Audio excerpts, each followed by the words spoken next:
Sol in luč. Kdor po sreči hrepeni, jo s tem odžene. Vrednote so hrepenenje po idealu. Sreča osvojenega vrha neizogibno prinese tudi bolečino sestopa.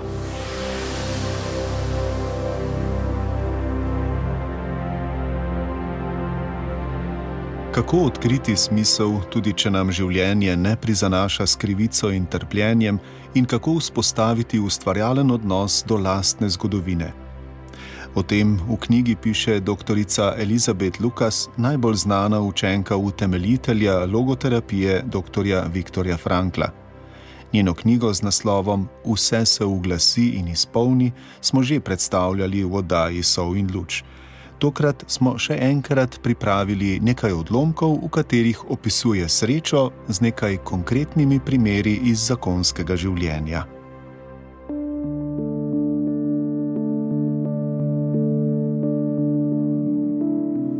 Popolnoma upravičeno je, da hočemo biti srečni. Upravičeno, ali malo uspešno. Sreča namreč ne prenaša vonja po naročanju, pričakovanju, zahtevanju. Ne moremo je načrtovati. Kdor jo hoče zgrabiti, jo odžene. Kdo pa jo hoče zgrabiti? Kdo jo najbolj potrebuje? Kdor je nesrečen, seveda. In prav v tem je njegova temeljna težava. Nesrečnež hrepeni po sreči in jo s svojim hrepenenjem odžene. Na partnerskem področju obstaja cela vrsta različic na to temo. Tu bom izpostavila le nekatere. Prvič. Nesamostojni, negotovi, zavrti tip ne upam si, se želi okleniti močnega človeka. Želi si, da bi ga kdo vodil, da bi ga varoval, da se nanj lahko opre. Zanesljiva varnost, ki naj bi mu jo nudil drugi, je njegova lastna sreča, po kateri hrepeni. Drugič. Premalo ljubljeni, ki domnevno ni užil dovolj pozornosti, bo ob partnerju skušal nadoknaditi, kar mu je življenje ostalo dolžno. Končno se bo nekdo zanimal zanj, skrbel zanj in ga razvajal. Zagotovljena pozornost, ki mu jo izkazuje drugi, je njegova lastna sreča, po kateri hrepeni. In tretjič. Kdor je obremenjen s kompleksi manj vrednosti, potrebuje stalno potrjevanje, kako je močan in sposoben. Od svojega partnerja zahteva pohvalo in priznanje, včasih tudi pasjo privrženost. Očitna šibkost drugega je njegov lastni življenjski čarobni napoj. Vsi ti ljudje bi bili radi srečni in s tem obremenjujejo svoje partnerje, ki navsezadnje niso nikakršni stroji za zadovoljevanje želja in nikakor ne le sredstvo za dosego cilja, temveč samostojne osebnosti na lastnih poteh. Pogosto so njihovi partnerji v začetku celo pripravljeni oskrbeti za želeno srečo. Sčasoma pa jim bo to začelo presedati. Nekoč bodo spet hoteli biti to, kar so, ne pa po tekočem traku brez potrebe skrbeti za varnost, pozornost ali priznanje. Takrat se upanje prevesi v razočaranje, ljubezen v bes in zveza v ločitev.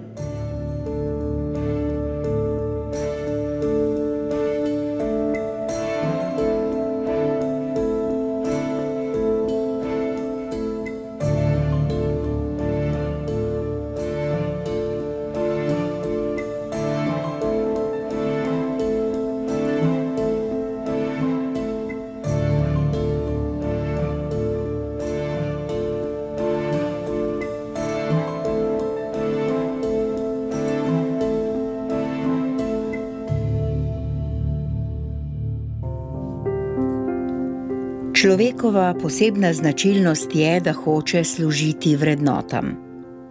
Le da je beseda služiti v tem primeru pogosto obtežena z raznimi nesporazumi, zato jo je treba pojasniti. Služenje neki vrednoti predpostavlja prostovoljnost.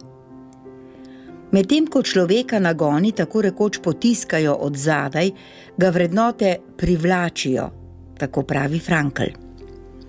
Vrednote ne premorejo pritiska biološke sile. Prej kot to so duhovno povabilo posamezniku, v katerih biva hrepenenje po idealih. Tisto hrepenenje, da bi lahko videl čez rob materialnega. Doživetje, ko se zaveš neke vrednote in s tem dosežeš ta rob, ni primerljivo z nobenim drugim doživetjem.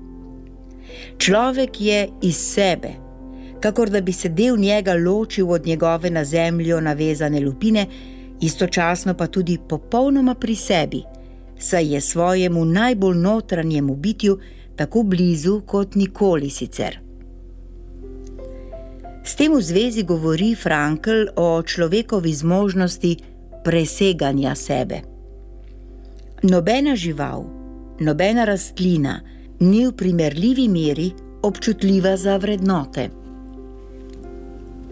Želja, da bi zaznano vrednoto ohranil, gojil, razvijal, krepil zaradi nje same, je naravna, neprisiljena posledica življenja vrednot. Kdor z veseljem muzicira, kuha, hodi na sprehode v naravo, bere in tako naprej, bi bil nadvse začuden, če bi ga imeli za služabnika. Pa vendar s svojim vedenjem služi glasbi, kulturi prehranjevanja, naravi, književnosti in tako naprej. Vrednoto, ki jo je odkril onkraj roba materialnega, jo uresničil in vgradil v svojo človeško resničnost, ceni. Prav nič drugače ni s tem, kako cenimo sočloveka. Kdor gleda nanj z ljubeznijo, je nagnjen k temu, da mu služi, ne da bi se ob tem količkaj počutil kot njegov služabnik. Seveda se to povezuje s spremenljivim razpoloženjem. Vsak je kdaj utrujen, slabe volje, zoprn. Vsak ima potrebe, ki kdaj trčijo ob potrebe drugega. Tedaj podoba vrednote zbledi, vendar pozneje spet zažari in pripravljenost za služenje se povrne. Zveza vzdrži.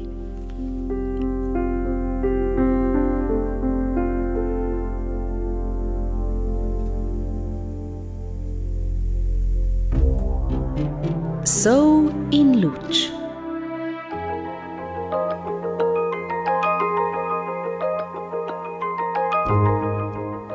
Kdo, ki se je že kdaj povzpel na kakšno goro, ne pozna doživetja vrha.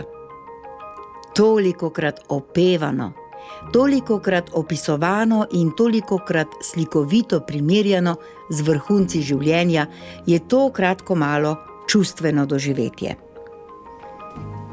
Neskončno osvobajajoče nas rešuje skrbi in trepeta, ali bomo dosegli končni cilj. Omogoča nam zmagoslavje ne le nad nami samimi in nad silami temnih senc v nas, ki so črnogledo krakale, da tega vzpona na goro ne bo nikoli konec, da ne bomo zmagali, in so se upirale pri vsakem napornem koraku, za katerega smo se morali potruditi. Na vrhu so sence poražene. Na vrhu nas oblije svetloba od zgoraj. In vse okrog nas je zgoraj. Tega zgoraj, tega neba, je neizmerno več, kot smo lahko slutili med vzpenjanjem. Neizmerno več, kot nam je obetala odločitev za vzpon. Zato je vsak, ki se povzpne na vrh, najprej prevzet in skoraj ne najde besed, s katerimi bi lahko opisal svoje občutke.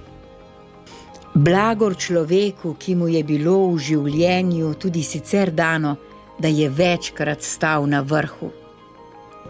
Kakšno prednost ima pred tistimi, ki so bili nekje na svoji poti zavrti in zadržani?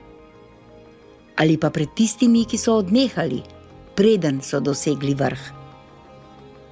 Sreča te prednosti pa seveda prej ali slej, tako kot vsaka sreča, prinese bolečino, ki jo je treba vzdržati, ko to enkrat mine. Za tega, ki stoji na vrhu, to pomeni, da ga neizogibno čaka sestop.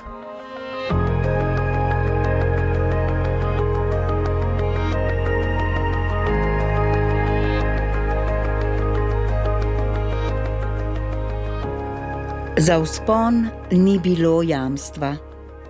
Na tisoče nepredvidljivih reči je kalilo upanje, da bomo dosegli cilj. Na tisoče morebitnosti bi nam lahko vsak dan presekalo pot do vrha. S sestopom je drugače. Nepredvidljivi dogodki ne morejo vplivati na njegov načelen obet. Obeta pa nič manj kakor izpolnitev človekovega življenja. Morda je ta še daleč in jo od sestopajočega loči še precej vmesnih vzpetin, vendar je že pripravljena. Sestop je približevanje zadnji izpolnitvi človekovega življenja. Kaže se kot nekaj predzadnjega in to mu jemlje precej strašnosti. Ko bi bil sestop resničen konec, potem bi bilo doživetje vrha zaman. Spodaj bi zmagalo nad zgoraj, zemlja nad nebom, nič nad bitjo. Če pa sestop vodi v izpolnitev, vsebuje obet in se neposredno navezuje na doživetje vrha. Tako je sklenjen krog, ki se je začel z vzponom, bil na vrhu kronan, v globini pa najde mir, ki zgoraj in spodaj združuje onkraj vseh prostorov. Seveda pa je za vsak obet potrebna tudi vera vanj. Ali obrnjeno, vsaka vera potrebuje obet. Mar ni zanimivo, da dokazano občutno narašča vernost večine ljudi v sestopanju? Se mar oklenejo v tvar, ko jim skopnijo možnosti za nova doživetja vrha? Tudi tako si lahko razlagamo pomirljivo uspavanje razuma, ki ve za svoj skorajšnji konec. Možna pa je tudi druga razlaga. Domneva namreč, da sestop lahko človeka bivansko prevzame, podobno kot doživetje vrha, ko se mu v posvečenem trenutku razodene kot tisto predzadnje. Da se utrujenemu, slabotnemu, od dolge hoje navzgor in navzdol, bolnemu človeku razodene nekaj takega, ga mora oplaziti dih nedoumljivega smisla celote sveta.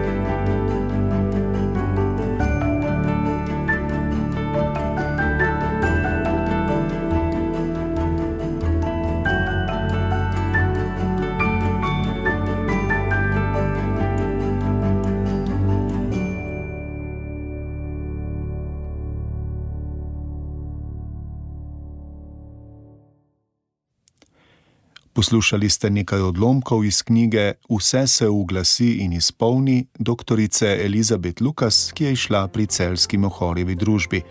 Brala sva Mateja Subotičanec in Tadej Sadar, ki oddajo tudi pripravljam.